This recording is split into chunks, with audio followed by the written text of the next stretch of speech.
Então vamos lá. Boa noite a todos, sejam bem-vindos.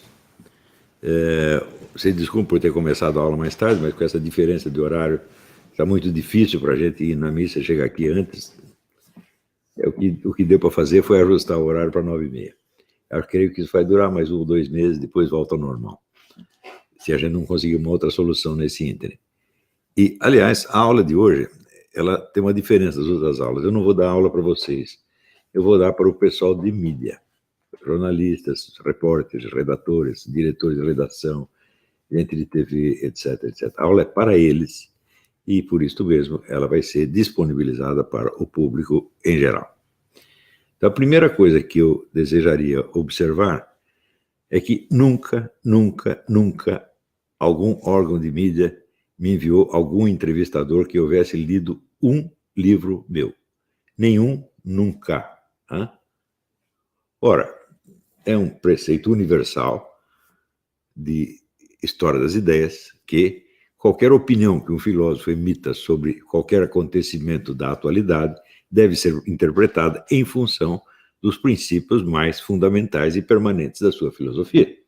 Não conhecendo esses princípios, os caras vão interpretar as minhas opiniões à luz do quê? À luz de uma ideia genérica, que eles pegam assim, um pouco do Bolsonaro, um pouco do Antônio Carlos Magalhães, um pouco dos militares, e compõem um treco que eles chamam de direita. Então, eu seria o representante dessa tal direita, que eu não sei, de fato, não sei que raio de coisa é. Tá certo? E que seria muito difícil expressar as opiniões dela, tão grande é a diversidade de atitudes dentro dela. Quando nós lembramos que na direita existia, desde, digamos, no tempo da ditadura, tinha o Flávio Cavalcante, né, até o pessoal do DEM, até o Paulo Maluf, que depois virou sócio do Lula, tudo isso é a direita. Bom, eu não sei em nome de que direito eu deveria falar. E, além disso, se é para falar apenas em nome de ideologias padronizadas e partidos já existentes, para que um filósofo? Basta um papagaio. Como já tem tanto, o jeito repete o discurso do partido, e está tudo bem. Só que como todos eles são exatamente assim, eles só repetem o discurso coletivo igualzinho ao dos outros, a gente vê pela reação uniforme da mídia nacional inteira à eleição do Bolsonaro. Como eles todos são assim, eles acham que eu também sou assim, só que com signo inverso. Então deveria existir uma espécie de imbecil coletivo da direita, em nome do qual eu falo. E é a este personagem inexistente, imaginário, que eles dirigem as suas perguntas. De modo que eu não posso responder as perguntas diretamente, eu tenho que corrigir todas as perguntas, porque elas foram feitas a uma outra pessoa, que não sou eu e que, aliás, não existe. Só que corrigir também não adianta, porque faça eu o que fizer, aqueles que mandaram as perguntas, quer dizer, os seus chefes de redação, o pessoal da redação inteira, vai ouvir como se a resposta fosse dada pelo personagem que eles imaginam. Então, esta fantasmagoria, esta coisa totalmente imaginária, é o que hoje chamam de jornalismo. Sobretudo porque o que eles imaginam da direita é realmente uma fantasmagoria absolutamente pueril. Né? Outro dia teve uma moça aqui, eu acho que do Estadão, que perguntou um negócio da escola sem partido, e eu respondi, como sempre tenho respondido, que eu acho que é prematuro você soltar qualquer projeto de lei, prematuro e talvez desnecessário para sempre qualquer projeto de lei, porque guerra cultural se vence na esfera cultural, quem faz a guerra cultural são intelectuais e não legisladores ou advogados. Né? Então, o que o senhor propõe? Diminuir o espectro de autores que serão lidos nas escolas? Até obriguei a mulher a pedir desculpa. Diminuir por quê? Se eu estou reclamando justamente que os caras estão diminuindo, que eles selecionam só o que lhes interessa, o que interessa ao seu grupo político e o seu grupo de referência, e não deixam o pessoal ler mais nada. Se eu estou reclamando exatamente disso, como é que eu vou restringir? Mas a ideia dela é o seguinte: a direita é a repressão. Então, o Olavo deve ser a repressão, e a repressão quer imbecilizar as pessoas, fazer elas só lerem, sei lá, o Evangelho. Mas deve ser isso. Então, como é que a pessoa vem com essa ideia pueril, idiota, me entrevistar? E hoje, isso é o que se chama de jornalista. Olha, quando eu comecei a trabalhar no jornal, isso 50 anos atrás, era uma norma geral que você, se é para entrevistar um filósofo, você envia alguém que tem algum conhecimento filosófico. Eu me lembro que, por exemplo, na redação do Jornal até tinha dois caras que eram prediletos, escolhidos para isso, que era o Reinaldo Lobo, que era estudante de filosofia, e o Rolf Kuntz, que era professor de filosofia. Então, se você entrevistar um filósofo, você manda um dos dois. Pô. Você não vai mandar o colunista de Turf para entrevistar o homem da filosofia. Se não tivesse um sujeito com conhecimentos musicais, quem você iria mandar para entrevistar um maestro ou um cantor lírico? Né? E assim por diante, né? Se é um cara da ciência, você manda, tinha o colunista científico, você mandava esse aqui, havia o senso da especialidade dentro do jornalismo. Hoje é o contrário. Né? Não tem mais isso, você manda qualquer Zé Mané. Por quê? Porque o diretor, o chefe que mandou, ele também é um Zé Mané, também é analfabeto como ele, e também não tem a menor ideia de que existe algo mais além das ideologias padronizadas. Né? E que, portanto, você está ali para inventar o lado do jeito que ele queira, com a sua fantasmagoria do raio da direita. Bom, isto, por si, já é suficientemente grave, tá certo? Mas, mais grave ainda, é o discurso biográfico uniformemente repetido. Então, tem o astrólogo. Eu digo, bom, eu trabalhei com astrologia 35 anos atrás. Muito mais do que a média de idade dos repórteres de qualquer jornal, revista do Brasil. E, evidentemente, não tenho satisfação a dar a ninguém a respeito disso, tá certo? E os caras que também fazem a pergunta, ou que usam isso, eles também não sabem o que eu entendo por astrologia. Eles não têm a menor ideia qual é o ente ao qual eu dei esse nome. E assim, astrologia para eles, o nome já significa tudo. Quer dizer, se você conhece o significado de uma palavra no dicionário, você conhece a coisa respectiva. Então, eles não sabem assim, que o significado de uma palavra no dicionário é só constituído de outras palavras e não de coisas. Eles tomam realmente as palavras por coisas. Então, hoje teve um idiota que perguntou assim, como um sujeito que ensinou astrologia pode indicar um ministro? Eu digo, eu posso, sabe por quê? Porque um sujeito que era astrólogo pode ser ministro sem que vocês reclamassem. O Renato Giannini. O Renato Giannini adora astrologia, não faz nada sem consultar o astrólogo predileto dele, que é o Magnavita. Ninguém achou nada, achou até bonito, olha que bonito, olha que mente aberta, né? Agora, se sou eu, não, o cara ensinou astrologia 35 anos atrás, astrologia é crendice. Científico mesmo, científico, academicamente respeitável, é tomar banho de pipoca como o Lula. Quer dizer, vocês percebem quando vocês são ridículos, de infantis e pueris? Todos vocês, gente. Né? Científico é o Lula fazer imposição de mãos. É o poder curativo dos reis. Então, estava lá o Lula, o novo São Luís XI, né? Curando as hemorroidas, as escrófulas, né? Os furúnculos, né? Das velhinhas no Nordeste. E todo mundo achando lindo. Isso é científico pra caramba. Agora, o sujeito ensinou astrologia 35 anos atrás. Essa é crendice. Né? Gente, vocês são muito ridículos. Vocês estão entendendo por que hoje os chamados grandes órgãos de mídia vendem menos exemplares do que nos anos 50 do século passado? Nos anos 50, meu filho, a Última Hora, dirigida pelo Samuel Weiner, vendia com frequência 1 milhão de exemplares por dia. Não era todo dia, mas frequentemente atingia esse patamar. O Diário da Noite, também a mesma coisa. O mínimo que ele vendia era 300, 400, diariamente. Isso, a Folha, quando alcança 300, 400, bom, é no fim de semana, chega quase nos 400 mil. Vocês estão acabando com a profissão jornalística.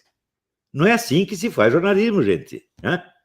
Mas tem coisa um pouco pior. Além de chamar de astrólogo, eles chamam de ideólogo. Ora, peraí, se eu sou ideólogo, eu tenho que ter alguma ideologia. O que é ideologia? É uma fórmula de sociedade. E um conjunto de meios que devem ser mobilizados para chegar lá. Agora, me digam, qual é o modelo de sociedade que eu estou defendendo? Eu nunca defendi nenhum, pô. Eu me limito a analisar coisas que estão acontecendo. Eu estou na esfera dos fatos e na análise política dos fatos, não da pregação ideológica. Isso é uma coisa que qualquer um pode perceber, desde que leia os meus escritos, mas eles não leem. Eles querem adivinhar e chamam isso de jornalismo e vendem isso para vocês. Isso é óbvio que isso é um estelionato. eles estão enganando todo o público leitor.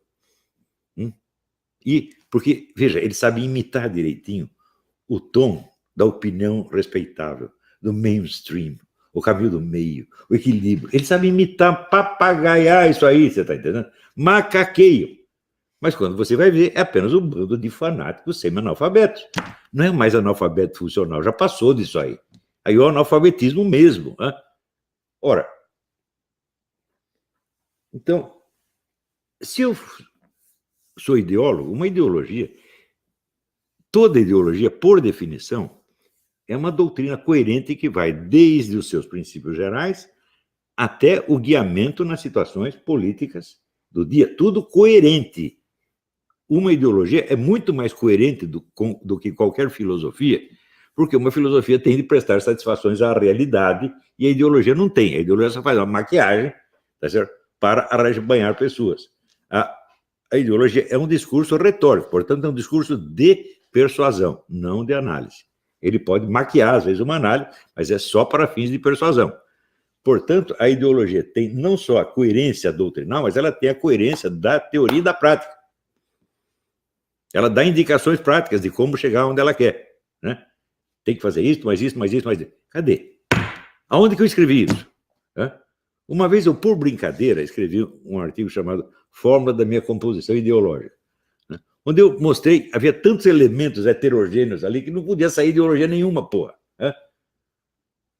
Então eu dizia, olha, em matéria de religião eu sou católico, mas em matéria de moral eu sou anarquista. Como é que você vai fazer uma ideologia baseada nisso? Não tem jeito. Então, não há ideologia nenhuma, porra. Vocês não sabem o que é uma ideologia.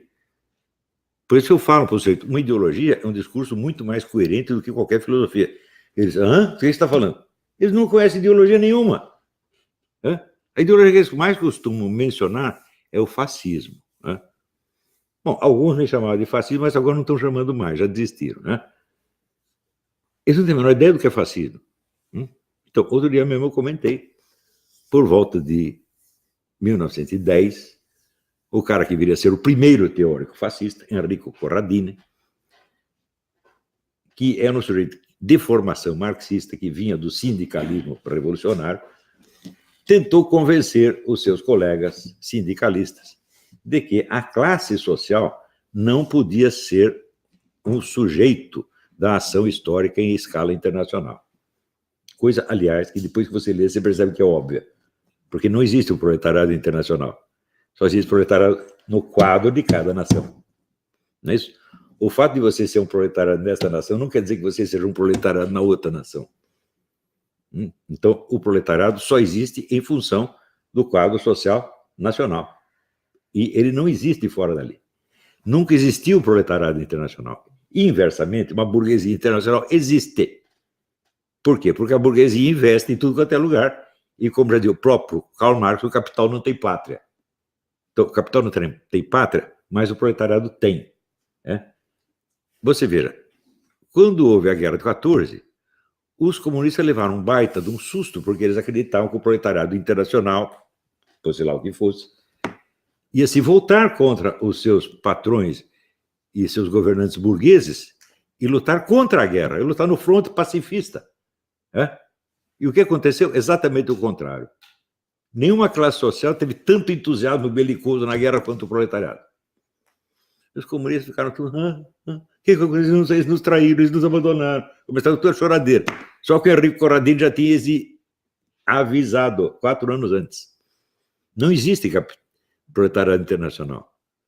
Então, nós temos que reformar o movimento revolucionário, colocando, em lugar do proletariado contra a burguesia, nós temos que colocar nações proletárias contra nações burguesas. Sabe quem veio adotar essa estratégia depois? Depois da guerra? Stalin. Stalin, quando inventou a doutrina terceiro-mundista, era isso, eram as nações atrasadas contra as nações adiantadas, as nações proletárias contra as nações burguesas. Enquanto isso, aí o fascismo já nem existia mais, já tinha acabado. Tá certo? Mas esta política, as nações proletárias contra as nações burguesas, isto é o fascismo. Foi isso na sua origem, não foi isso no seu desenvolvimento e foi isso no seu fim. E o Stalin, muito espertamente, roubou a bandeira dos fascistas e o fez com muito sucesso, porque a noção de nações pobres contra nações ricas, ela, de certo modo, ela é óbvia. Não é isso? Então, ademais, através do fenômeno chamado governo, uma nação em si tem muito mais unidade do que uma classe.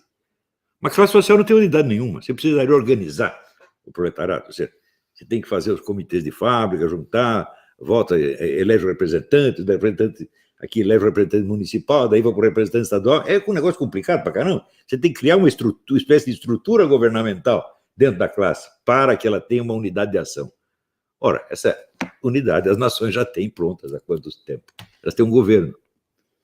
Então, através do governo, a atitude da nação, seja proletária, seja burguesa, é fácil de você expressar. Não é isso? Qualquer negociação internacional, o cara da nação pobre chega para o outro e fala: pô, você está nos explorando, está acabando, você leva a nossa matéria-prima e nos vende porcaria a altíssimo preço. É um discurso muito simples. Né? Ao passo que o discurso do proletariado contra a burguesia, ele só pode levar a uma coisa: a destruição do capitalismo e a implantação do regime socialista. Mas o regime socialista, nós já vimos, ele é impossível. Porque, já dizia Ludwig von Mises, sem mercado as coisas não têm preço. Se não tem preço, não tem cálculo de preço. Se não tem preço, não tem economia planejada. Se não tem economia planejada, não tem socialismo nenhum. Então, o único socialismo que existe é o socialismo meia-bomba, que combina o poder do Estado com o poder de meia dúzia de grupos megabilionários. O que é isso aí? É economia fascista. É o que Mussolini propunha, meu Deus do céu. E é o que todos os países socialistas fazem. Por que os caras falam tão mal do fascismo? Para esconder que roubaram o plano do fascismo. Toda a merda que o socialismo internacional está fazendo no mundo é fascista. O Lula, veja, o Lula não diz que ele é um herdeiro ideológico do Getúlio Vargas. O Getúlio Vargas foi o único governo fascista que nós tivemos. Fascista, corporativista, veja, é o cara que criou o capitalismo nacional com o dinheiro do Estado e manteve o controle sobre o capitalismo. Então, o capitalismo, sob o controle do Estado, mas ao mesmo tempo livre para ganhar dinheiro. Exatamente como tem na China. O que é o regime econômico chinês? Economia fascista. Então, de que raio os caras estão falando? Eles usam a palavra fascismo não no sentido científico que os historiadores conhecem, e eu posso citar aqui dezenas de historiadores que explicam a coisa exatamente do jeito que eu estou dizendo, inclusive o maior deles, que é o James Gregor, e os dois maiores é o Zeev Sternhell, que é de Israel, e o James Gregor, que é um italiano, imigrante italiano nos Estados Unidos. Esses são os dois maiores historiadores do fascismo. E também o Emílio Gentili, e tem muitos outros, todos estão explicando assim, meu Deus do céu. Agora, o que esse pessoal usa o termo fascista é no sentido que a propaganda soviética deu ao termo. E o que a propaganda soviética faz? Toda vez que ela quer destruir um companheiro, um concorrente, ela o acusa de ser um agente do imperialismo, um agente do capitalismo. O que fizeram com Trotsky, meu Deus? De que o Stalin acusava Trotsky? Ele é um agente imperialista. De que o Fidel Castro acusava os companheiros de revolução dele, que ele mandou fuzilar? São agentes do imperialismo, e assim por diante. Então, o fascismo também virou agente do imperialismo, meu Deus do céu. O fascismo estava inventando uma revolução mundial contra a plutocracia capitalista e inventando a revolução muito mais eficiente do que os soviéticos tinham inventado. É isso que ele estava fazendo. Como é que ele poderia ser um agente do capitalismo? Você vê, na Alemanha, por exemplo, que já nem é mais o caso típico, a Alemanha não é exatamente o fascismo de Mussolini, era uma outra coisa. Os grandes capitalistas só passaram a apoiar o Hitler depois que ele subiu ao poder. Sabiam disso? Antes eles não deram um tostão ao partido nazista. Hoje, isso aí está mais do que esclarecido. Agora, depois que o cara subiu no poder, até capitalistas da América começaram a dar dinheiro pro cara. Everybody loves a winner, né? Então, o cara subiu no poder, ele é o gostosão, vamos puxar o saco, vamos investir nele porque a gente ganha dinheiro. Então, o fascismo, tal como inventado pela propaganda soviética, se destinou a isso, vamos dizer, a roubar a estratégia fascista, sem dar o nome do inventor, e se destinava a ocultar a colaboração que a União Soviética teve com o governo nazista muito antes do pacto Ribbentrop-Molotov. Já desde a década de 20, eles previam que a Alemanha ia se tornar um poder revolucionário que invadia a Europa toda. Então, o que eles fizeram? A Alemanha estava proibida de ter um exército. Então, eles forneceram espaço dentro da União Soviética, armas e ajuda financeira para que a Alemanha montasse o seu exército ali, escondido do mundo. Ao mesmo tempo, fazia mal propaganda antinazista na França, na Inglaterra, para enganar trouxa. E até hoje, esse slogan de propaganda soviética, um dos mais bobos que já se inventaram, é assimilar, aceito por toda a academia brasileira e por toda a mídia. E usam fascismo como insulto.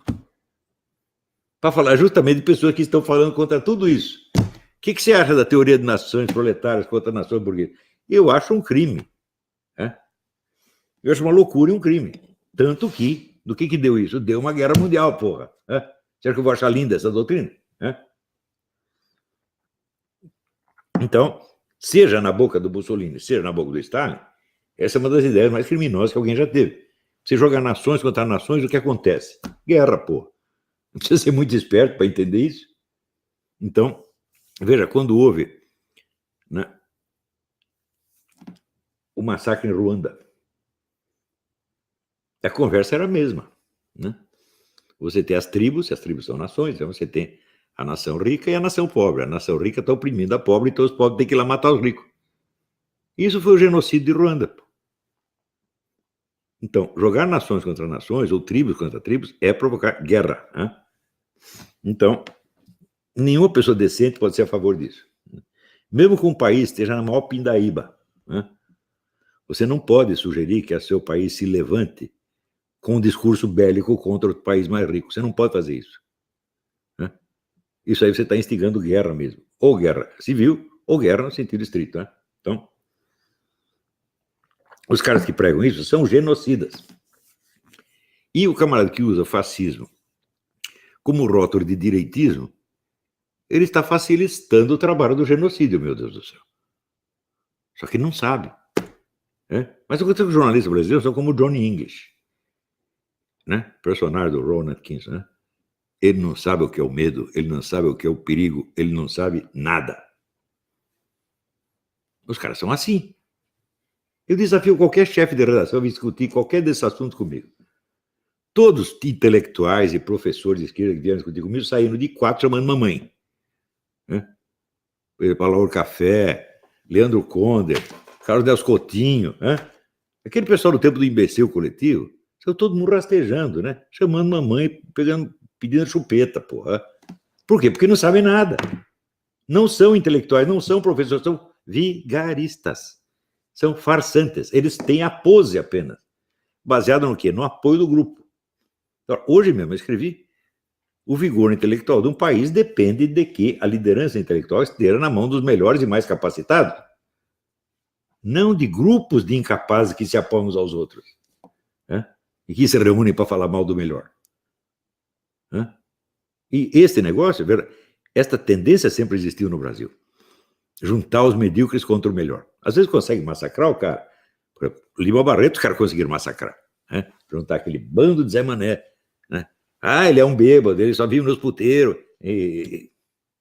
Pô, era verdade, ele era um bêbado e vivia nos puteiros, mas e daí? Não tinha mulher, fazer o quê?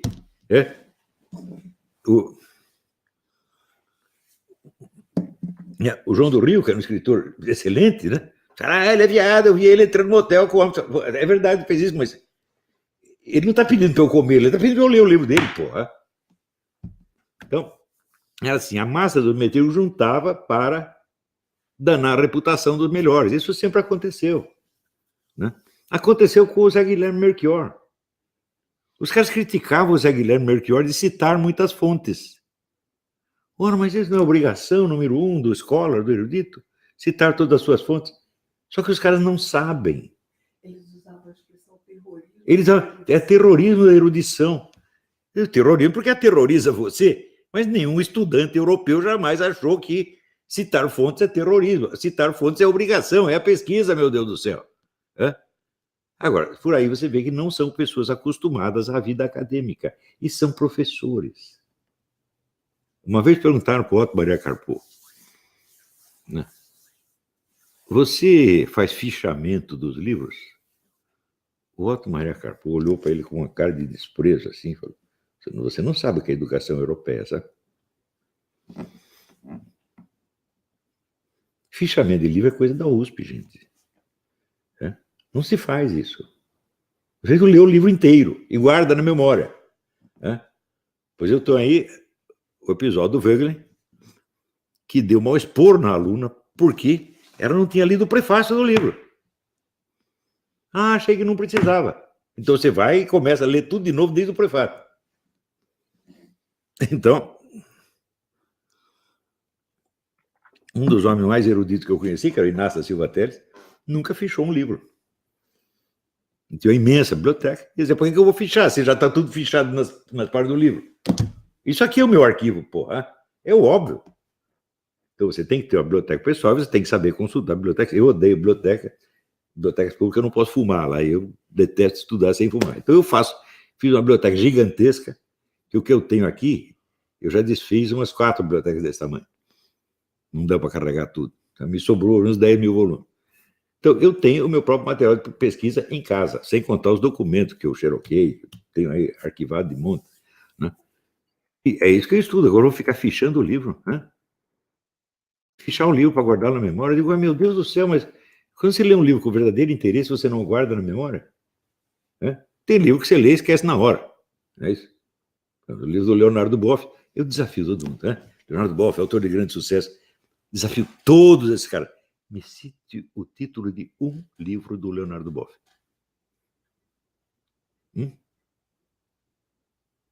Ninguém sabe. Ninguém nunca leu esse cara, pô.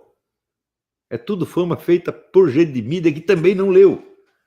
Mas o cara, ele é companheiro da luta, né? Então temos que prestigiá-lo, né? O Leonardo Boff hoje diz que eu sou o quê? O tipo mais... Como é que foi a palavra que ele usou? Tipo maluco, assim, desequilibrado, etc, etc. Eu vou dar um exemplo para você do que é o Leonardo Boff, para você ver como é a cabeça desse cara. Eu afirmo que esse homem não é bom da cabeça. Eu afirmo e provo. Uma das coisas mais detestáveis na vida intelectual, ou na pseudo-vida intelectual, é o sujeito que usa termos científicos, seja de psiquiatria, seja de ciência política, seja de economia, como insultos e não como designações de fenômenos objetivos, descritíveis e reconhecíveis. Eu, quando digo que o sujeito é fascista, é porque eu estudei a política dele e vi que coincide exatamente com aquilo que historicamente foi o fascismo. Né? Eu digo, a política chinesa, a economia chinesa é a economia fascista. É igualzinho. É o governo, que é o grande capitalista, e você tem em volta meia dúzia de grupos econômicos nacionais e estrangeiros. Isto é a economia fascista. Né? Então, do mesmo modo, se eu digo que o sujeito é analfabeto funcional, eu posso provar isso aí. E se eu digo que ele é analfabeto estricto sensu, eu também posso provar. Né? Então, por exemplo, eu tenho dito que há anos eu não vejo uma tese de mestrado ou doutorado que não seja escrita por algum semi-analfabeto. Porque você começa a ver erros de português na primeira parte e termina na última. E no Brasil, qualquer analfabeto faz sucesso. Não está esse, o Mastim Vaca? Né? Mastim Vaca escreveu um livro esculhambando com a literatura brasileira inteira, mas ele não sabe escrever. O Rubens, ele fez um exame do livro, o livro está cheio de erros de português, erros grosseiros, primários de português da primeira e última página. Por que não vai aprender a escrever antes de criticar os outros? Hã? Esse tipo de pessoa é promovido pela mídia, porque interessa. Né? Então, o Mastim não é esquerdista, mas ele é um anti-Olavete. Por quê? Porque eu falei mal do livro. Aliás, não é que eu falei. No início, eu calei a boca, eu não falei nada sobre o livro dele. Foi o suficiente para ele desconfiar que eu estava contra. Pois agora eu vou dizer, o seu livro, Martim, é uma bosta. Né? Um dos piores livros que eu tenho lido. Né? A ideia é presunçosa, não tem prova de coisa nenhuma e está mal escrito para caralho. Né? O Bruno Tolentino já avisou você, acho que anos antes de você publicar esse livro. Martim, você não sabe escrever. Você, em vez de ir para casa, aprender, falar, não, agora vou escrever um livro descendo o cacete toda a literatura brasileira. Machado de Assis perto de você é um lixo. O que há? Então, a mídia brasileira promove esse tipo de gente, porra. Hã? Então,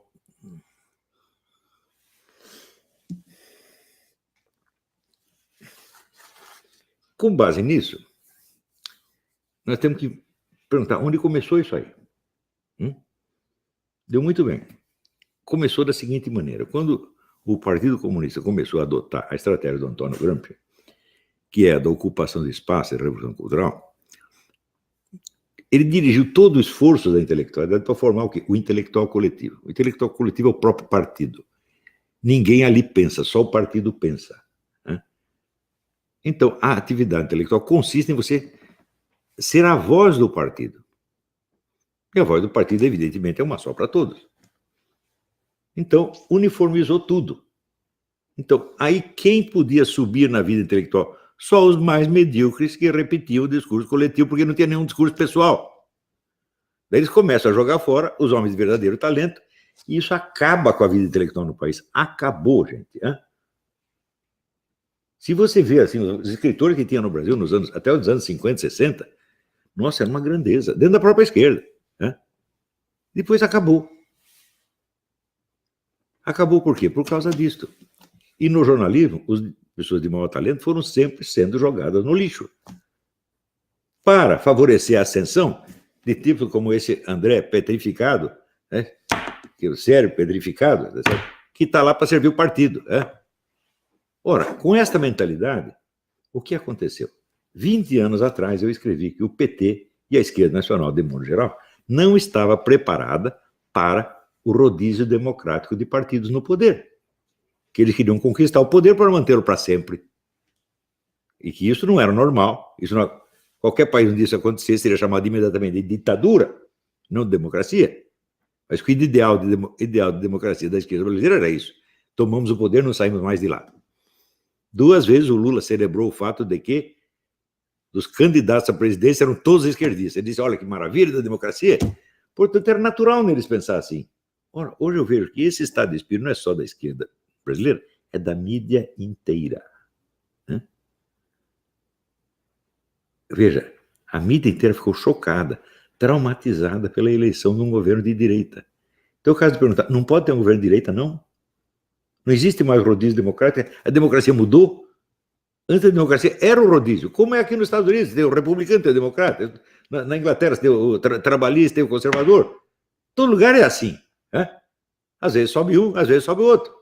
Não é isso a democracia? É? Eu lutei para que existisse esta democracia no Brasil. Não lutei para eliminar a esquerda, mas ao contrário, para criar o rodízio. A hora que vem o primeiro cara da direita que é eleito, eles ficam absolutamente inconformados e jurando destruí-lo e tirá-lo do poder. Nós somos a resistência. Olha, usa a palavra resistência por quê? Porque isso ecoa a resistência francesa contra o invasor nazista. Então isso quer dizer que o Bolsonaro não foi colocado lá pelo voto popular. É uma invasão nazista do exterior. De que exterior? Já pode ser dos Estados Unidos, né? Então é a CIA, é o FBI que invadiu aqui. Veja, então isso significa a mentalidade da mídia brasileira inteira é mentalidade não é do comunista, do fanático comunista, que não aceita nada fora do partido. Isso é fanatismo comunista, gente, do mais grave. Né? Agora, as consequências disso foram só a liquidação da democracia brasileira? Não, gente. Né?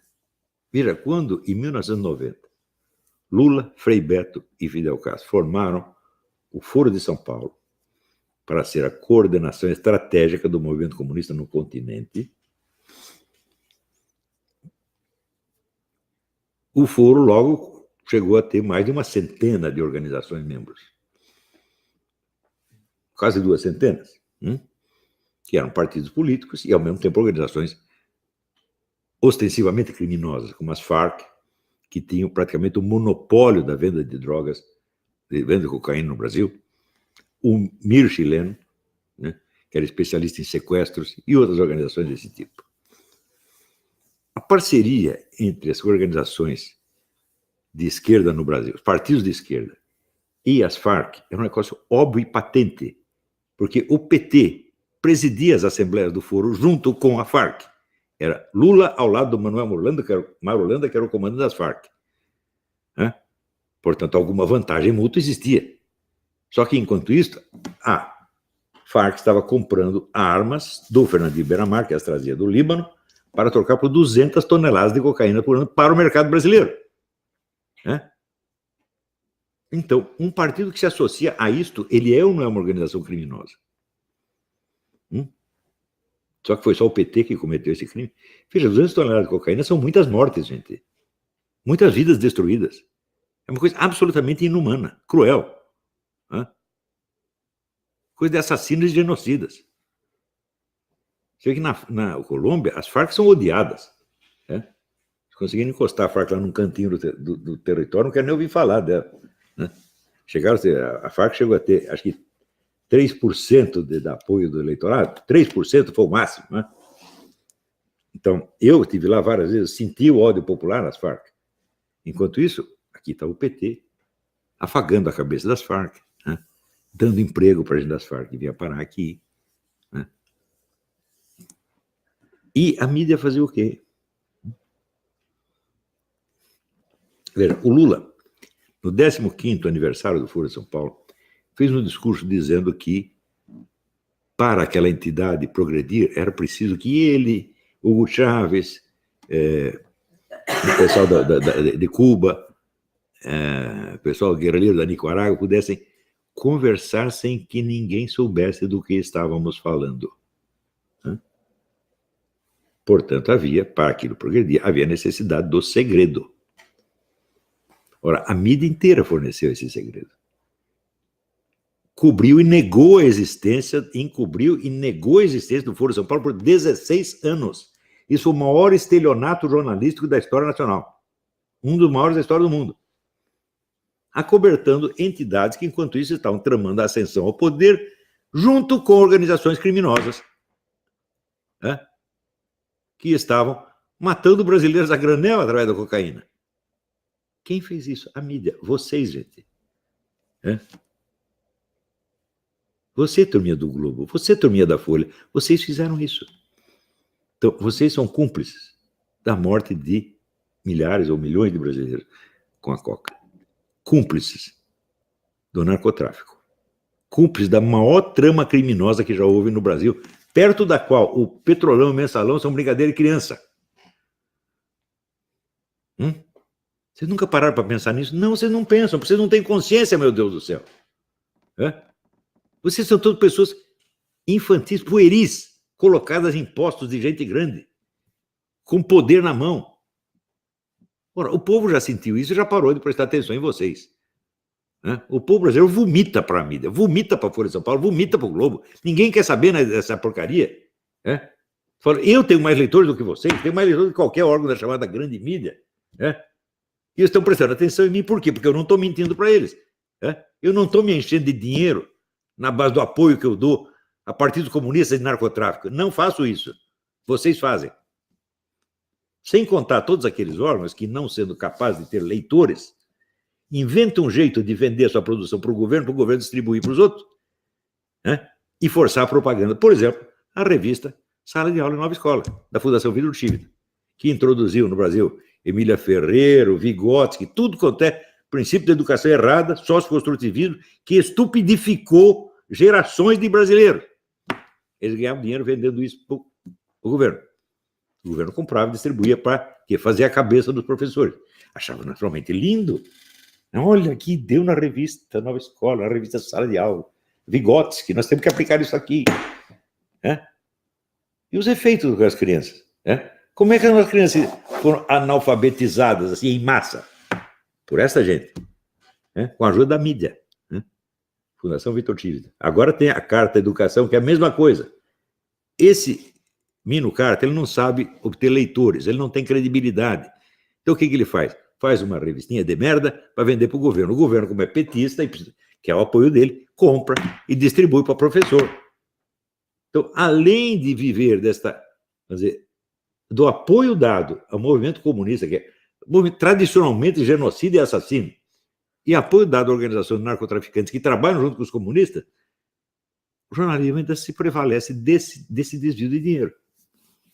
Quando abrir a caixa preta do BNDES em janeiro, vai haver choro e ranger de dentes, inclusive da parte da mídia, muita gente de mídia. Né? E vocês estão cavando a sua própria sepultura, gente. Vocês estão se desmoralizando a um nível assim que dá dó. Eu às vezes me pergunto por que eles fazem isso com eles mesmos. Veja a minha entrevista no Estadão hoje, né? E você vê que eu cuspo em cima do Estadão, na página do Estadão. Exatamente como fiz com o meu chefe de redação no Globo, Luiz Garcia, que veio com conversa mole de que o Foro de São Paulo não existia, ou não tinha importância, e eu, nas próprias páginas do Globo, o reduzi ao devido silêncio, porque ele não sabia nada, apenas favorecendo o Partido Comunista ao qual ele pertencia. Gente, eu não tenho ideias, eu não defendo opiniões para conquistar emprego ou conservá-lo. Eu perdi todos os meus empregos na mídia e, quer saber, foi um grande negócio para mim. Porque daí eu tive mais tempo para fazer o curso do jeito que eu queria. Estou ganhando mais dinheiro do que ganhava em qualquer órgão de mídia. Está muito bem, graças a Deus. Né? Então, agora vocês... Ora, a frase que eu mais ouvi no tempo que eu trabalhei nas redações, porque eu sempre continuei sendo jornalista, mas abandonei as redações e fui ser freelancer, era o seguinte: jornalistas são putas. E eu sempre achei isso, eu tenho a boa recordação das putas na minha juventude, devia a elas esse momento maravilhoso. Nenhuma me roubou, né? Nenhuma brigou comigo, né? Nenhuma me esfaqueou durante o sono, nenhuma fez mal nenhum. Né? Eu achava isso uma tremenda injustiça. Né? Porque a prostituta presta algum serviço real. E vocês fazem o quê? Vocês só vendem veneno, só vendem mentira. Todos vocês. Né? Então...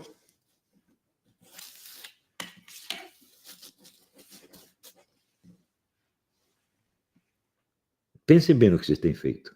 Pensem bem nesses 16 anos de ocultação do Foro de São Paulo. E vocês só aceitaram divulgar depois que o próprio PT, no vídeo de introdução do seu 3º congresso, confessou que o Foro de São Paulo era a coordenação estratégica do movimento comunista no continente.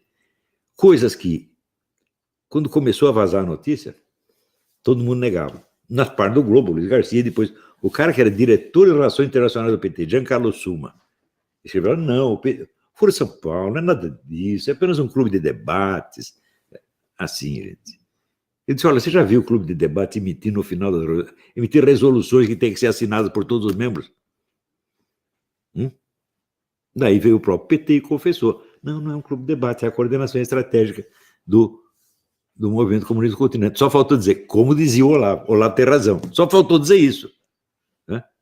Você pensa que alguém se envergonhou desse tremendo vexame? Não, porque eles não têm vergonha na cara. Né? A classe jornalística hoje não tem vergonha na cara. Claro que deve existir dentro das redações ainda pessoas honestas. Então, a essas pessoas, eu digo, não aceitem mais isso. Não aceitem mais essa imposição de chefes vigaristas. Né? Trabalhem de acordo com a sua consciência.